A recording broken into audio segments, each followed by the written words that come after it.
안녕하세요, 블랙사입니다. 자, 미국의 3대 지수는 이번 주 추수감사절 연휴를 앞두고 상승과 하락의 방향을 결정짓기보다는 다소 관망하는 그런 모습을 보였습니다. 하지만 장중의 변동성은 커지는 그런 모습을 보이기도 했는데요. 자, 이번 주는 별다른 이슈 없이 무난하게 흘러가지 않을까 생각을 하고요. 목요일날 휴장과 금요일날 1시까지만 거래를 하죠. 자, 그 이후엔 조기 폐장이 이루어지니까요. 참고하셔서 투자하시면 좋을 것 같습니다. 그리고 금요일부터 블랙 프라이데이가 이어지게 되면서 미국의 최대 소비 시즌이 시작이 될 겁니다. 연휴와 블랙 프라이데이를 앞두고 매수보다는 매도가 나올 확률이 높기 때문에 시장을 관망하는 한 주를 보내면 어떨까 생각을 합니다. 참고하시고요. 자, 어제장 S&P 500 지수는 0.39% 하락을 했고 나스닥 지수도 1.09% 하락 마감을 했는데요. 자, 앞서 말씀드린 미국의 연휴와 블랙 프라이데이에 영향이 있는 것 같고 또 하나 어제 미국의 철도 노조 파업 가능성이 나오면서 주가에도 좋지 않은 영향을 미친 것 같습니다. 자, 백악 관의 중재로 이 잠정 합의안을 마련했는데 철도 노조 일부에서 이를 거부하면서 파업 가능성이 커지게 된 겁니다. 어딜 가나 이 강성 노조가 문제인 것 같죠. 9일까지 이 노조 합의를 할 수 있을지 지켜봐야 할 것 같고 미국 내 화물 운송의 30% 가까이를 담당하고 있는 철도 운행이 중단되게 되면 물류 대란으로까지 번질 수가 있고 역시 또 공급망 차질 등으로 또다시 물가 상승이 촉발될 수가 있기 때문에 여러 가지로 좋지 못한 상황입니다. 자, 미국의 물가가 안정이 되어야지만 이 주가의 상승도 기대를 해볼 수가 있기 때문에 미국의 철도 파업까지도 우리가 신경을 쓸 수밖에 없고요.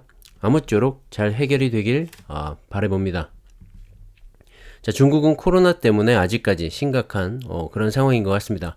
자, 코로나 확진자 수의 증가로 이 방역 조치를 강화한다는 소식에 또다시 경기 둔화 우려가 커지면서 투자 심리도 악화가 됐죠. 자, 이번에 시진핑 3기가 출범한 후에 경기 부양에 기대감이 있었는데 코로나가 발목을 잡는 것 같습니다. 지난 20일 중국 본토의 신규 확진자 수는 26,824명을 기록하면서 지난 4월 3만 명에 육박하면서 최대치를 기록했던 모습과 유사하게 흘러가고 있죠. 그래서 베이징시는 외출 자제를 촉구하면서 재택근무와 온라인 수업을 권장하기도 했습니다. 체육시설과 쇼핑몰 등은 영업을 중단했고 음식점은 내부 취식이 불가능해졌죠.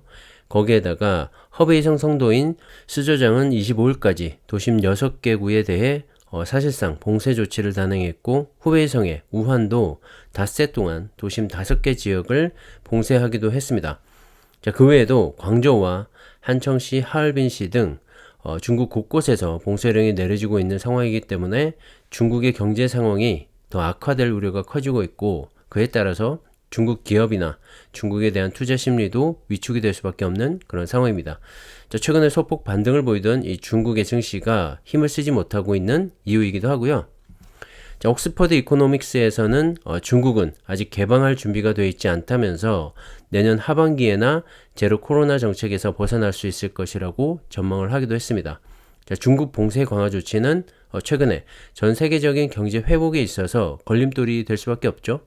아직까지 중국에서 생산하는 이 전 세계 기업들의 생산품들이 많기 때문에 이 봉쇄 조치가 이어진다면 애플과 테슬라 등의 기업 실적에도 영향을 미칠 수밖에 없고 전 세계 경제에도 악영향을 미칠 게 뻔합니다. 자, 이런 것들이 반복되면서 최근에 중국 증시의 이 외국인의 순매수액은 마이너스를 기록하고 있고요. 자, 그만큼 외국인의 자본이 유입되지 못하기 때문에 주가 상승도 어려워질 수밖에 없겠죠. 하루빨리 이 제로 코로나 정책을 타개할 새로운 정책을 만들어냈으면 하는 바람이고요. 중국은 역시 코로나와 이 방역 조치 변화에 따라 향후 경제와 주가의 방향이 결정이 될 것 같습니다. 함께 지켜보시면 좋을 것 같고요. 타이거 차이나 전기차 ETF도 그 영향을 받아서 최근에 힘을 쓰지 못하고 있죠. 반등을 시도하다가 또다시 내려앉았는데요. 많은 분들이 걱정하고 있지 않을까 생각을 합니다. 중국 리스크라고 볼 수가 있겠죠. 하지만 관련 기업들의 가치와 실적 등은 변함없이 성장해 나가고 있기 때문에 중국의 투자를 생각한다면 그래도 가장 좋은 대안이 되지 않을까 생각을 합니다. 모든 투자에는 리스크가 있기 마련이고요. 국내 주식도 마찬가지죠. 반등한 종목도 있는 반면에 아직까지 대부분의 기업들이 깊은 조정을 받고 있는 상황입니다. 자, 이건 미국도 마찬가지죠. 내노라 하는 빅테크 기업들도 하나같이 힘을 쓰지 못하고 큰 폭의 하락장이 계속 이어지고 있습니다. 자, 그렇기 때문에 중국에 대한 투자만을 욕하거나 탓할 건 아니라고 생각을 하고요. 자, 앞서도 말씀드렸다시피 이 매크로 환경과 중국의 코로나 문제는 연결이 되어 있기 때문에 반등을 한다면 이 미국과 중국 그리고 국내 증시가 모두 함께 움직일 거라고 생각을 합니다. 자, 반등 시에는 성장성과 실적이 가장 뛰어난 종목부터 움직이게 되겠죠. 그리고 가장 높은 반등도 가능하다고 생각을 하고요. 그 선봉에는 2차 전지와 관련된 이 기업들이 있지 않을까 생각을 합니다. 지금 지쳐서 손절하고 나가시는 분들도 계실 거고요. 여유 자금으로 투자한 만큼 오히려 분할 매수를 통해서 수량을 더 늘려가시는 분들도 계실 겁니다. 각자의 투자 스타일이 모두 다르기 때문에 어떤 게 정답이다라고 말을 할 수는 없지만 하락장에서 잦은 매매는 계좌만 녹아내릴 뿐이라고 말씀을 드리고 싶고요. 참고하셔서 각자 좋은 투자하셨으면 합니다. 자, 차이나 전기차의 구성 종목이죠. 세계 1위의 배터리 기업인 CATL이 내년에 소듐 2차 전지를 양산할 계획이라고 합니다. 소듐 배터리는 나트륨 이온 배터리인데요. 나트륨은 이 매장량이 풍부한 데다가 가격까지 저렴해서 상용화만 된다면 게임 체인저도 될 수 있다고 합니다. 자, 현재 국내 배터리 3사 중에서 소듐 2차 전지를 개발하는 곳은 없는 상황인데요. 가장 큰 이유는 낮은 밀도 때문입니다. 자, CATL이 지난해 발표한 1세대 나트륨 이온 배터리의 에너지 밀도는 kg당 160W였는데 리튬 배터리는 kg당 최대 500W까지 가능하기 때문에 가격이 낮은 것을 제외하고는 주행거리가 매우 낮다는 그런 단점이 있죠.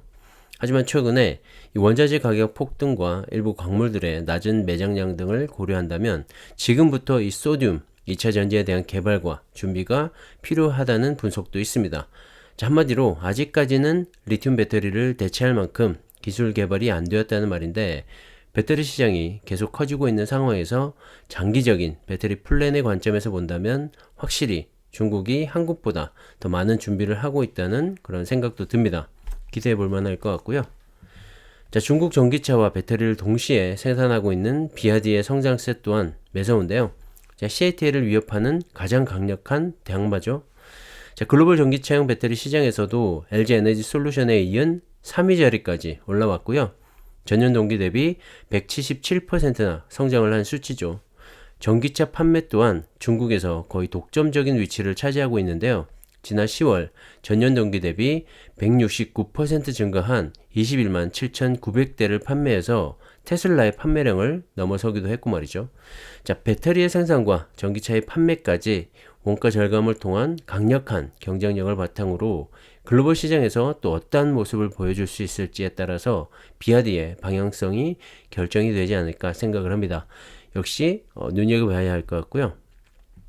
자, 폭스바겐 그룹이 최대 주주로 있는 중국의 3위 2차 전지 배터리 기업인 구어시안이 전기차와 에너지 저장 장치 시장을 겨냥해서 베트남 최대 기업인 빈그룹과 합작으로 베트남에 리튬 인산철 셀 기가 팩토리를 건설을 한다고 합니다.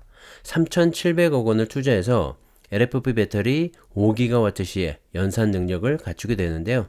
생각보다 생산량이 크진 않지만 중국 내수에 국한되어 있던 이들 기업들의 글로벌 진출은 상당히 눈여겨볼 만합니다. 사실 IRA법으로 인해서 미국 진출이 막힌 상황이고 원자재 등의 수급에서도 배제가 되고 있는 상황이라서 이들 기업들의 글로벌 진출은 상당히 중요한 포인트가 되겠죠. 내수 시장만 고집을 하다 보면 결국엔 성장의 한계에 부딪힐 수밖에 없기 때문에 글로벌 확장이 정말 중요한 시점입니다. 자, 그런 관점에서 본다면 이번에 이 고시안의 글로벌 진출도 의미가 있다고 생각을 하고 특히 CATL은 독일의 첫 번째 해외 생산 거점을 짓고 있고 헝가리에 또 두 번째 공장을 계획 중이라고 하죠. 2차 전지 배터리에서만큼은 한국의 배터리 3사와 함께 이 중국 배터리 기업들의 점유율이 상당히 높고 기술력 또한 갖추고 있기 때문에 2차 전지 분야에 투자를 한다면 앞으로도 계속 지켜볼 수밖에 없을 것 같습니다. 모건 스탠리에서 미국 증시가 인플레이션과 기준금리 등의 영향으로 내년 초까지 약세장을 지속을 하면서 새로운 저점을 기록할 거라고 전망을 했습니다. 자, 그러면서 내년 초 이 증시의 저점은 주식 매수의 최고의 기회가 될 수 있다고도 말을 했는데요. 다시 말해서 내년 초까지는 약세장이 이어질 거라는 말인 거죠. 뭐 대부분의 주식 투자자분들이 물려있는 상황이기 때문에 얼마나 더 여유 자금으로 매수할 수 있을지는 모르겠지만 일단 버티면 내년부터는 올라간다는 말인 거죠. 2024년부터 이 주요 상장 기업들의 실적이 본격적으로 회복될 가능성이 큰 만큼 증시도 이를 반영해서 내년 2분기부터는 상승세를 탈 것으로 예상을 했습니다. 자, 글로벌 IB들의 분석을 어느 정도 믿을지는 각자의 몫이겠지만 최근에 미국의 물가 상황과 금리 인상의 상관관계를 생각해보면 충분히 가능성이 있는 얘기라고 생각을 하고요. 정말 오랜만에 기대가 되는 그런 소식이지 않나 생각을 합니다. 자, 투자는 시간과의 싸움이라는 말도 있듯이 좋은 주식을 샀다고 확신이 든다면 충분히 기다리는 것도 투자의 한 가지 방법이라고 생각을 합니다. 힘내시고요. 오늘은 여기까지 하겠습니다. 감사합니다.